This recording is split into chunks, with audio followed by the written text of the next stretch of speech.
Allahu Akbar, Allahu Akbar. Bismillahirrahmanirrahim. Assalamualaikum warahmatullahi wabarakatuh. Alhamdulillah. Alhamdulillahilladzi hadana lihadza wa ma kunna linahtadiya laula an hadanallah. Asyhadu an la ilaha illallah wa asyhadu anna Muhammadan abduhu wa rasuluh. Allahumma salli wa sallim wa barik ala sayyidina Muhammadin wa ala alihi wa sahbihi ajma'in. Amma ba'd. Alhamdulillah, para alim ulama, para imam, ustad-ustad, tengku-tengku, guru-guru kami, para orang tua kami, serta seluruh sidang jamaah salat subuh yang dirahmati Allah Subhanahu wa ta'ala. Alhamdulillah, kita bersyukur kepada Allah Subhanahu wa ta'ala atas segala limpahan karunia dan nikmat yang Allah berikan kepada kita. Ya Alhamdulillah, Allah Subhanahu wa ta'ala masih menghidupkan kita dan mengingatkan kita untuk menuju ke rumahnya, menunaikan salat subuh berjamaah. Dan tentunya kita selalu berharap agar Allah Subhanahu wa ta'ala senantiasa terus membimbing kita kepada hal-hal yang mendatangkan ridha daripadanya. Amin ya rabbal alamin. Karena memang kita ini manusia sangat lemah. Membuat perencanaan kita nggak bisa, susah. Yang terbaik dalam membuat perencanaan adalah Allah Subhanahu wa ta'ala. Kita buat berbagai macam planning, bisa kita buat, tapi menentukan hasil daripada setiap planning tersebut itu bukan ranah kita.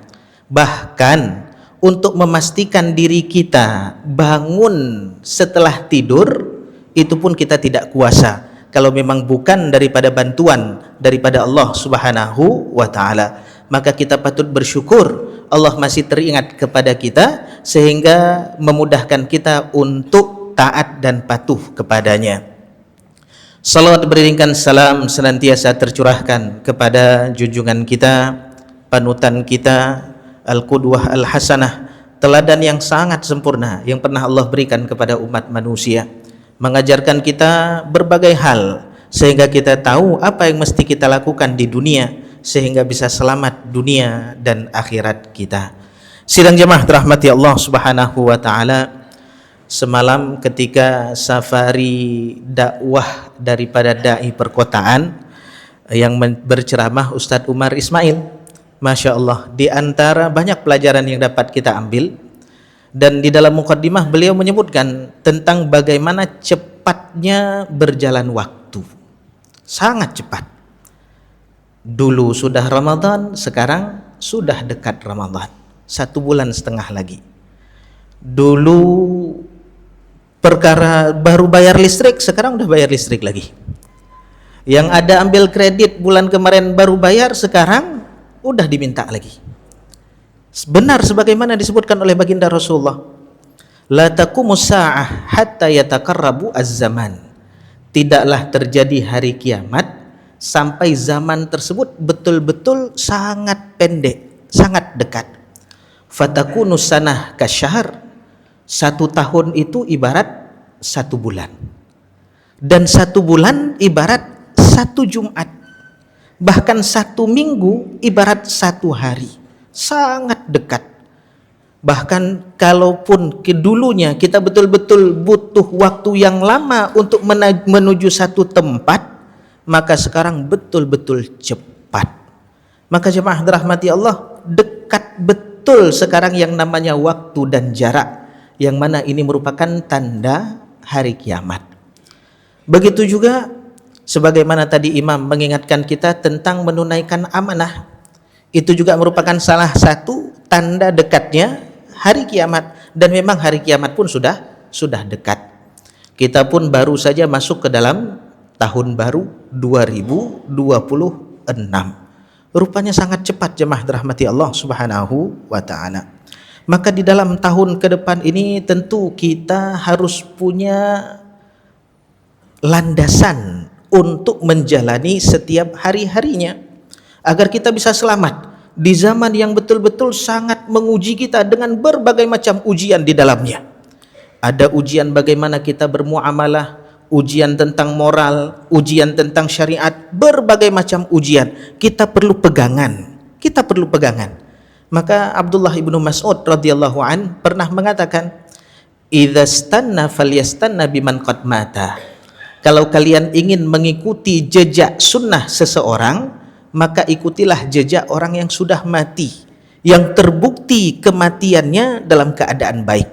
Sedangkan kita yang masih hidup belum aman daripada yang namanya fitnah, belum aman daripada yang namanya kematian yang baik. Dan di antara orang yang terbaik dalam meninggalkan dunia ini adalah baginda Rasulullah sallallahu alaihi wasallam. Pernah suatu ketika Sayyidina Mu'adz bin Jabal radhiyallahu an diutus oleh baginda Rasulullah ke Yaman, dalam banyak riwayat itu ada yang bertanya, apa yang harus saya lakukan wahai baginda Rasulullah? Itu dalam hadis yang sering kita dengarkan. Maka Rasulullah berikan tuntunan. Dalam riwayat lain, rupanya Sayyidina Mu'adz bin Jabal bertanya juga kepada Rasulullah, wahai Rasulullah, alimni syai'an mimma yuqarribuni minal jannah wa yuba'iduni minan nar. Dalam Musnad Imam Ahmad, wahai Rasulullah, tolong beritahukan kepadaku, ajari aku wahai Rasulullah tentang perkara yang dapat membuat saya dekat dengan surga dan jauh daripada neraka. Dalam riwayat lain, di dalam kitab At-Tamhid yang ditulis oleh Ibnu Abdul Bar, beliau menyusun juga hadis-hadis, yaitu ketika baginda Rasulullah mewasiatkan kepada Mu'adz bin Jabal ketika beliau ingin pergi ke Yaman, yang mana Rasulullah berkata, mungkin kamu nggak jumpa lagi dengan saya.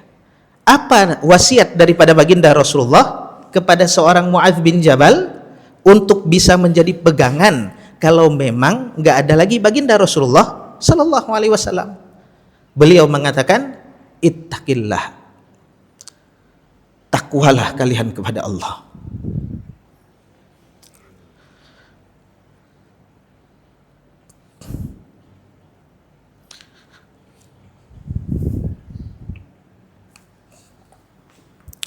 Untuk takwa itu berat jemaah, sangat berat. Apalagi di kondisi kita di zaman sekarang. Bukan hanya takwa yang disampaikan oleh baginda Rasulullah, tapi haitsu ma kunta, dimanapun dan kapanpun kalian berada. Mungkin di masjid kita mudah taat, kita mudah pakai baju koko untuk sholat, kita mudah pakai peci. Tapi ketika di rumah, siapa yang jaga kita? Kalau bukan karena takut kita kepada Allah, susah. Untuk pakai peci saja sholat susah. Untuk pakai baju gamis saja sholat susah. Untuk pakai sarung saja untuk sholat di rumah saja itu susah. Kalau di tempat ramai kita mudah untuk taat. Kenapa? Kita betul-betul perlu pengakuan daripada orang-orang. Kita perlu validitas daripada orang-orang. Oh, ini orang soleh, ini orang baik. Tapi di rumah jemaah dirahmati Allah, siapa yang melihat kita? Ittaqillah haitsuma kunta. Bertakwalah kalian kepada Allah dimanapun kalian berada. Singkat nasihatnya, tapi Masya Allah, untuk dijalani betul-betul berat. Sahabat baginda Rasulullah, ketika baginda Rasulullah sallallahu alaihi wasallam melantunkan ayat yang diwahyukan kepada beliau, ya ayyuhalladzina amanu taqullaha haqqa tuqatih. Bertakwalah dengan sebenar-benar takwa. Apa yang terjadi kepada para sahabat? Berat jemaah dirahmati Allah untuk bisa bertakwa dengan sebenar-benar takwa. Kalau takwa sekedar yang zahir saja itu mudah. Kita tinggal pakai baju gamis, keluar udah dikatakan oh ini orang soleh. Apalagi zaman sekarang, zaman tipu-tipu jemaah dirahmati Allah. Orang bisa dikatakan saleh hanya dengan update status pengajian selama seminggu saja. Seminggu update status pengajian, datang pengajian, foto, tulis caption. Nikmat kali pengajian hari ini. Padahal hadir habis itu keluar. Cuman foto saja habis itu keluar. Kemudian besok lagi sampai 7 hari itu coba duduk sama kawan. Uman, Kamalim, soleh. Itu padahal cuman sebentar saja. Untuk merubah status zahir itu betul-betul mudah. Tapi untuk mengubah yang di dalam ini yang berat. Makanya disebutkan di dalam sebuah hadis yang diriwayatkan oleh Sa'ad bin Abi Waqqas radhiyallahu anhu. Rasulullah sallallahu alaihi wasallam menyebutkan, "Innallaha yuhibbul 'abdat taqiyal ghaniyal khafi." Sesungguhnya Allah mencintai. Ini enggak sembarang kalau orang dicintai oleh Allah. Spesial betul orang yang dicintai oleh Allah. Siapa mereka? Al-'abd, yaitu hamba. Rupanya status tertinggi kita manusia di sisi Allah, di hadapan Allah, bukan ketika kita memiliki segala-galanya, tapi ketika kita tahu posisi kita adalah seorang budaknya Allah, seorang hambanya Allah. Semakin sempurna kita menjadi hamba di hadapan Tuhan kita, maka semakin sempurna pula status kita di sisi Allah. Bagaimana seorang hamba? Hamba itu enggak bantah.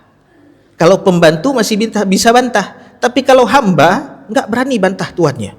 Apa yang dikatakan oleh tuannya, sami'na wa ata'na, walaupun berat. Itulah status seorang hamba. Maka orang yang paling dicintai oleh Allah siapa mereka? Al-'abd, yaitu yang betul-betul menjalani statusnya di atas dunia ini dengan sempurna sebagai status seorang hamba. Al-'abd, bagaimana hamba? Enggak berani menyombongkan dirinya. Bagaimana seorang hamba? Bagaimana seorang hamba bisa sombong sedangkan statusnya diketahui oleh orang-orang dia budak? Mau ngomong besar, mau apa? Enggak, hamba. Yang kedua, at-taqi, yang bertakwa kepada Allah Subhanahu wa taala. Al-ghani, yang betul-betul enggak banyak butuh kepada orang-orang. Sifat mutlak yang hanya ada pada Allah adalah al-ghani, yaitu Allah enggak butuh kepada kita, enggak butuh kepada makhluk. Maka Allah juga suka kepada seorang hamba yang enggak banyak melihat tentang nikmat-nikmat orang. Dia betul-betul merasa cukup dengan apa yang Allah berikan kepadanya, karena memang itu perkara yang diridhai Allah untuk diberikan kepada dirinya, dan dia mengapresiasi apapun pemberian daripada tuannya. Al-ghani, yaitu enggak banyak butuh kepada orang. Kita kalau terlalu banyak butuh kepada orang, jemaah dirahmati Allah, siap-siap kita akan menjadi tawanannya. Apa kata para ulama dalam pepatahnya disebutkan, istaghni amman syi'ta takun nadhirah. Kalau kita enggak banyak butuh kepada orang, maka kita sebanding dengan orang tersebut. Walaupun kita enggak punya jabatan, walaupun kita enggak punya banyak uang, tapi karena kita enggak pernah butuh kepada dia, walaupun dia kepala ini, walaupun dia ini, walaupun dia ini, tapi kita enggak pernah butuh kepada dia, kita seimbang. Apa yang dia omongkan, kita bisa menjawab kalau seandainya itu bertentangan dengan diri kita. Takun nadhirah, karena kita enggak butuh kepada dia. Tapi ihtaj ila man syi'ta, silahkan kamu berkebutuhan kepada siapapun yang kamu mau, tapi harus siap takun asirah, kamu akan menjadi tawanannya. Kita selalu butuh kepada dia, selalu ini, selalu ini, selalu ini. Apa yang terjadi? Kita akan menjadi tawanannya, enggak bisa nolak lagi, enggak bisa nolak lagi. Kenapa? Dia banyak memberikan kebaikan kepada kita, apa yang kita butuh dia sediakan. Maka untuk bilang tidak, ini berat. Kemudian yaitu apa? Wa ahsin ila man syi'ta, berbuat baiklah kepada siapa saja yang kau sukai. Maka apa yang terjadi jemaah dirahmati Allah? Kita akan dimuliakan oleh orang. Kita selalu buat baik sama dia, maka kita akan jadi pemimpinnya. Al-ghani, Allah suka hamba yang ghani, yang enggak banyak berkebutuhan kepada orang-orang. Kemudian al-khafiyah, ini yang berat nih. Al-khafiyah itu apa? Betul-betul tersembunyi jemaah dirahmati Allah. Dia berbuat baik, enggak peduli bagaimana tentang keadaan manusia. Yang penting dia buat baik karena Allah Subhanahu wa taala. Karena yang memberikan ganjaran bukan orang, tapi Allah. Dia berbuat baik, enggak diakui sama orang-orang, itu adalah kebaikan daripadanya. Bahkan ada orang yang memanfaatkan kebaikan tersebut untuk menaikkan namanya. Dia enggak peduli, saya bukan urusan sama dia, Allah tahu itu saya yang kasih. Walaupun dia mengambil manfaat daripada apa yang saya kasih, yang ngasih ganjaran kepada saya bukan dia, tapi Allah Subhanahu wa taala. Al-khafi enggak nampak.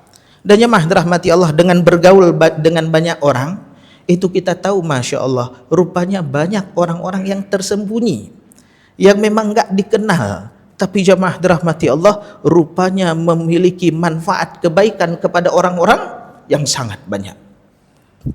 Pernah di masjid di Menasah, ketika ngasih pengajian subuh, sebelum subuh keluar dari rumah agak cepat sikit, alah nih keliling-keliling dulu mau lihat-lihat. Azan subuh jam 5 lewat sekian, ini setengah 5 keluar, datanglah ke tempat tersebut. Oh, rupanya masih gelap lampunya, belum dihidupkan. Akhirnya keliling-keliling tempat lain, lihat-lihatlah keadaan. Setelah udah dekat-dekat azan, balik ke tempat tersebut. Ketika balik ke tempat tersebut udah azan, orang yang azani datang, Ustadz mohon maaf Ustadz ya, Ustadz tadi udah datang ya. Rupanya jemaah dirahmati Allah, dalam keadaan gelap rupanya sudah hadir. Saya kira marbot masjid, yang jaga masjid dia yang azan, dia yang buka pintu masjid, dia yang jaga. Rupanya ketika meninggal orang tersebut, rame betul yang sholat. Saya tanya siapa, saya nggak tahu bagaimana jabatan orang. Jadi ketika tahu, rupanya orang sangat terpandang. Rupanya ada orang-orang yang tersembunyi, nggak nampak, tapi Masya Allah betul-betul dikenal oleh langit. Kita juga tahu ada orang mungkin nggak bisa ceramah, tapi semua kebaikan dia yang handle. Tapi orang-orang nggak tahu tentang orang tersebut. Itu al-khafi, betul-betul nggak mau nampak. Maka jemaah dirahmati Allah, bahkan Rasulullah pernah mengatakan bagaimana, rubba ash'ath aghbar madfu'un bil abwab law aqsama 'ala Allah la abarrah.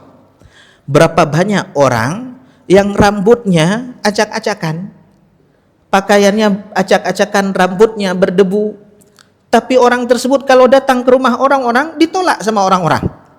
Ngelihat penampilannya, ngelihat pakaiannya, diusir sama orang-orang. Tapi apa kata baginda Rasulullah, lau aqsama 'ala Allah, kalau dia bersumpah atas nama Allah, minta kepada Allah, la abarrah, tunai Allah berikan.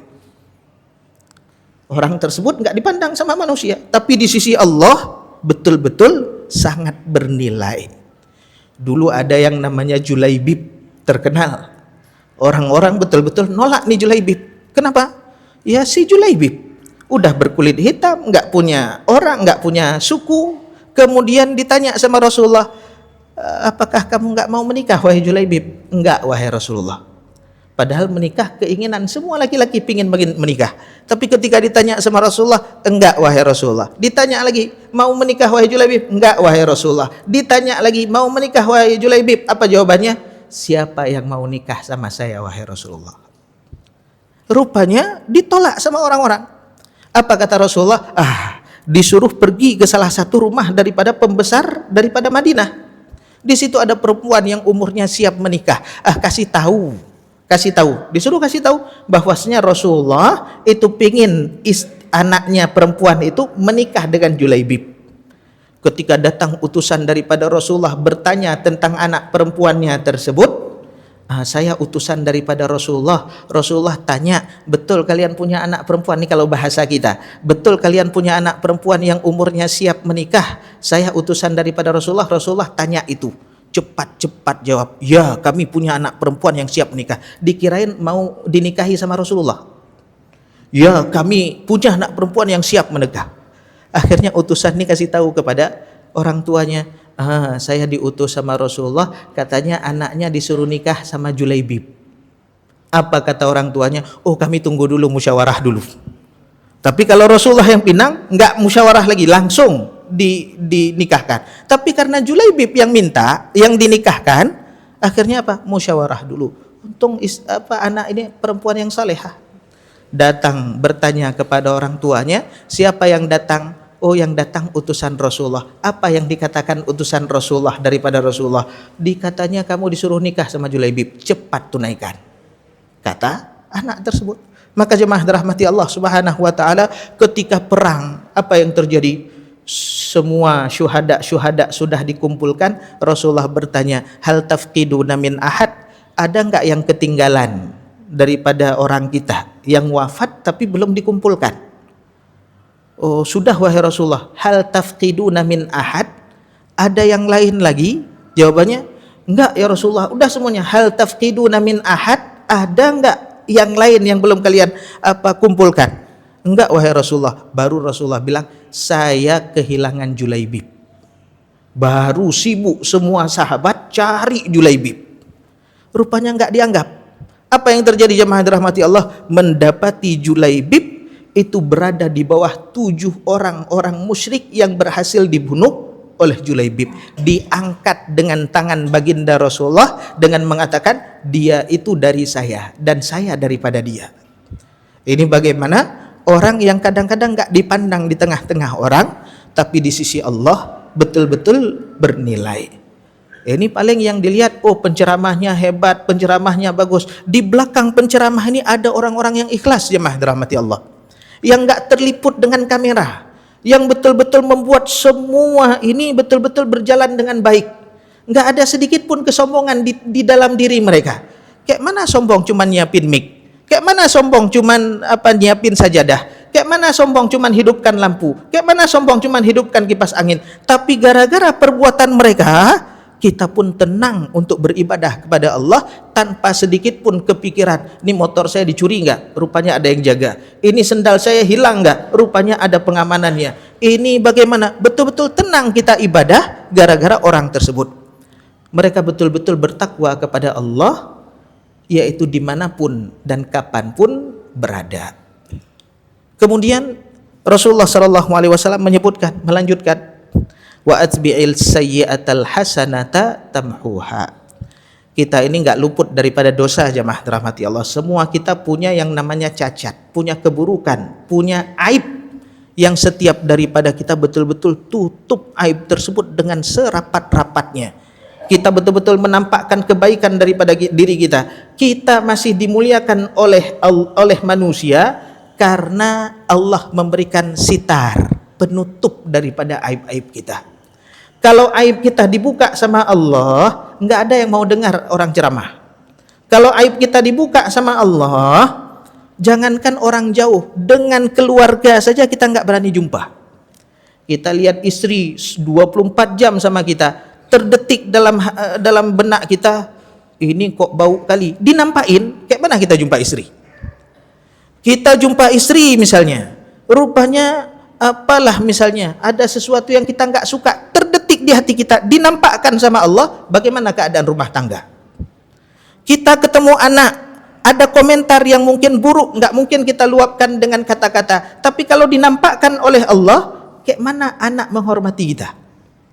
Kita ditutup dengan penutup yang sangat luar biasa daripada Allah, sehingga kita berani berjumpa dengan orang-orang dan orang pun mau datang kepada kita.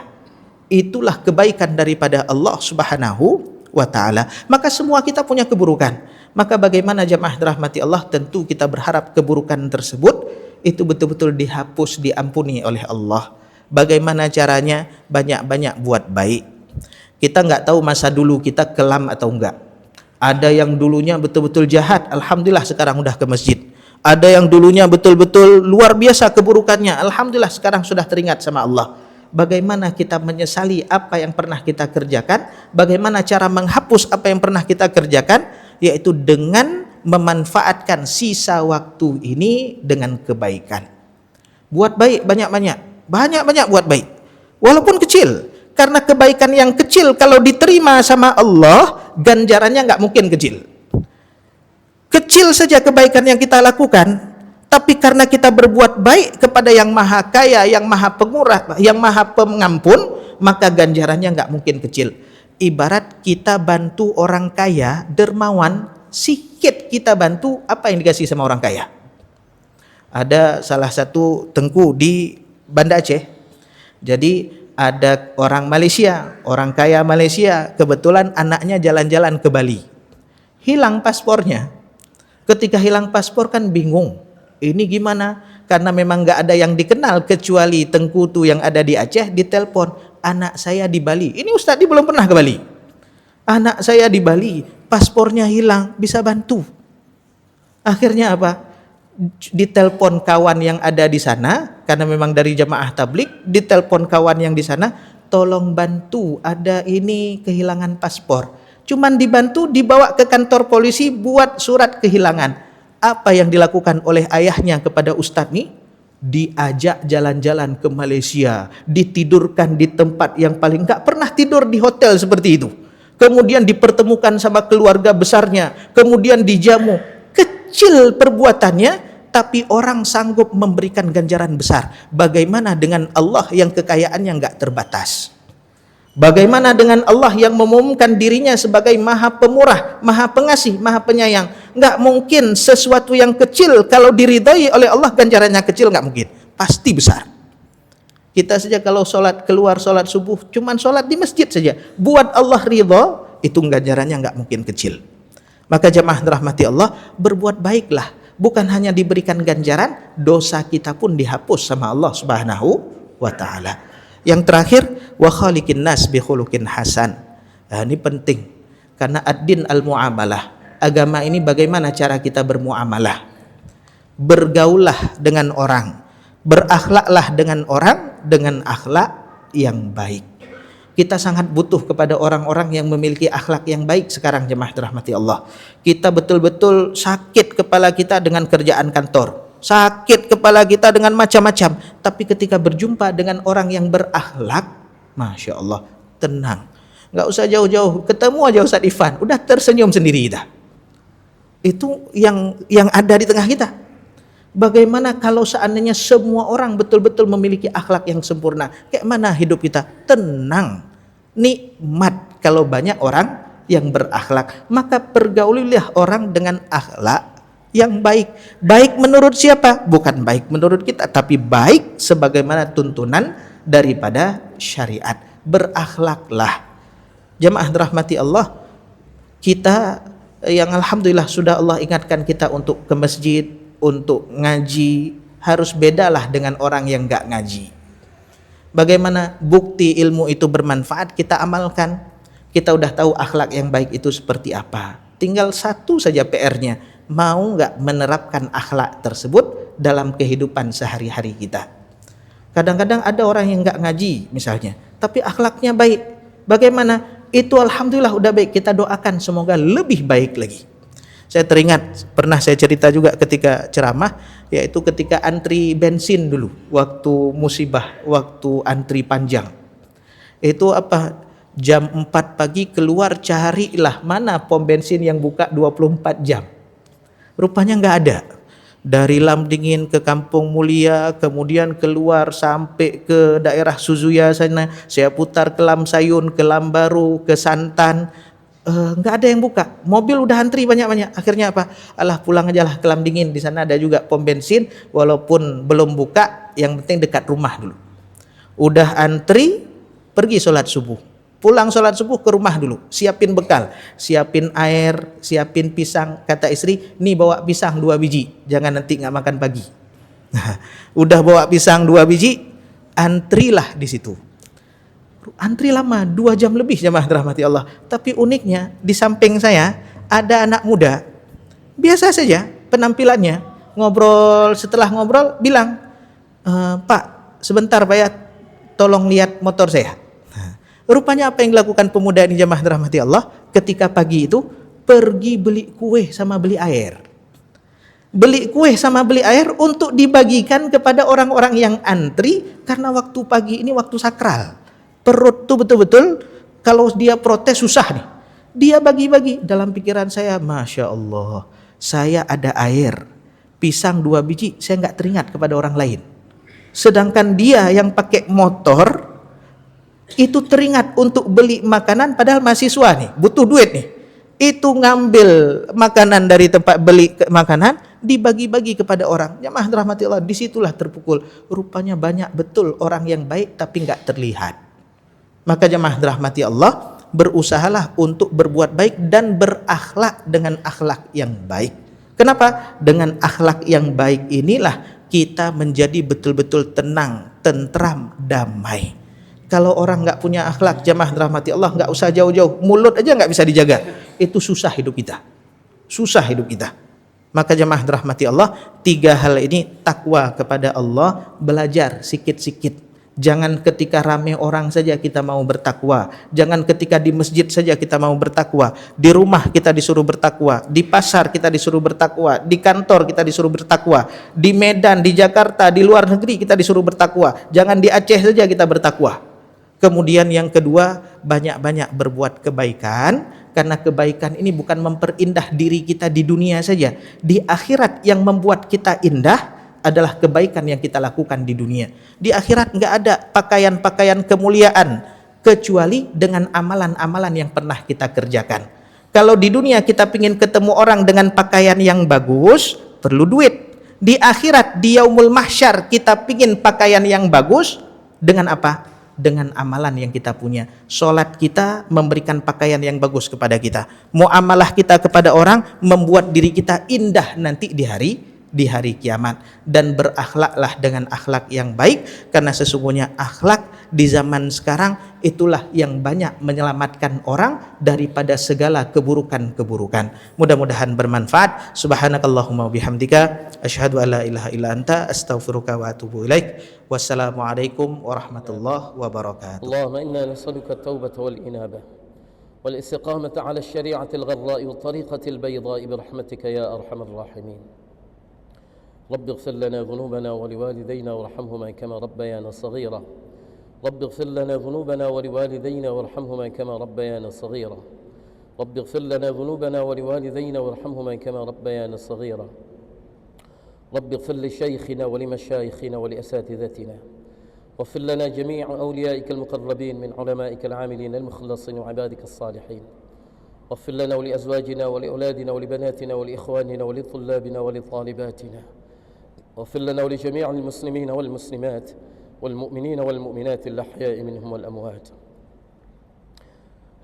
يا أول الأولين ويا آخر الآخرين ويا ذا القوة المتين ويا راحم الفقراء والضعفاء والمساكين.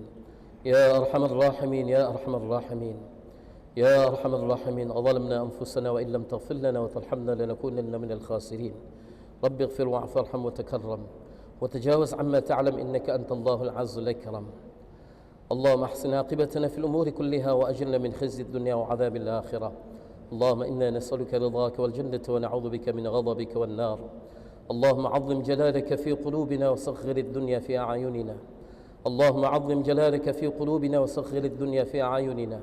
حبب إلينا الإيمان وزينه في قلوبنا وكره إلينا الكفر والفسوق والنفاق والعصيان واجعلنا من الراشدين المهديين. واجعلنا من الراشدين المهديين. اللهم اجعلنا من الراشدين المهديين. اللهم أذقنا لذة طاعتك وختمة دينك. اللهم أذقنا لذة طاعتك وختمة دينك وحرمنا عن معاصيك ظاهرا وباطنا سرا وعلانية أبدا ما أحييتنا يا رب العالمين. اللهم امن علينا متابعة النبي الكريم حبيبك المصطفى سيدنا محمد صلى الله عليه وسلم أولا وآخرا ظاهرا وباطنا يا رب العالمين. اللهم امن علينا مجالسة النبي الكريم حبيبك المصطفى سيدنا محمد صلى الله عليه وسلم يغضة ومناما بقدرتك يا رب العالمين. اللهم امن علينا مرافقة النبي الكريم حبيبك المصطفى سيدنا محمد صلى الله عليه وسلم. اللهم أرنا وجه نبيك الكريم. اللهم إنا نسألك بنور النبي الكريم وبسر النبي الكريم وبحرمة النبي الكريم حبيبك المصطفى سيدنا محمد صلى الله عليه وسلم. أرنا وجه نبيك الكريم حبيبك المصطفى سيدنا محمد صلى الله عليه وسلم يقظة ومناما يا رب العالمين. في الحياة وعند الوفاة يا رب العالمين. في الحياة وعند الوفاة وبعد الوفاة يا رب العالمين. ويسر لنا جليس أوليائك المقربين من علمائك العاملين المخلصين وعبادك الصالحين. اللهم انصر إخواننا المسلمين في كل مكان. اللهم انصر إخواننا المسلمين المستضعفين في كل مكان. اللهم عاد المسجد الأقصى إلى رحام المسلمين. اللهم عاد المسجد الأقصى إلى رحام المسلمين وارزقنا فيه صلاة قبل الممات يا رب العالمين. يا رب العالمين. يا إله العالمين. يا الله يا الله يا الله. Kami berkumpul di rumah-Mu ya Allah semata-mata untuk mencari keridhaan-Mu ya Allah. Ya Allah, ampunkan dosa-dosa kami ya Allah. Ampunkan dosa ayah bunda kami ya Allah.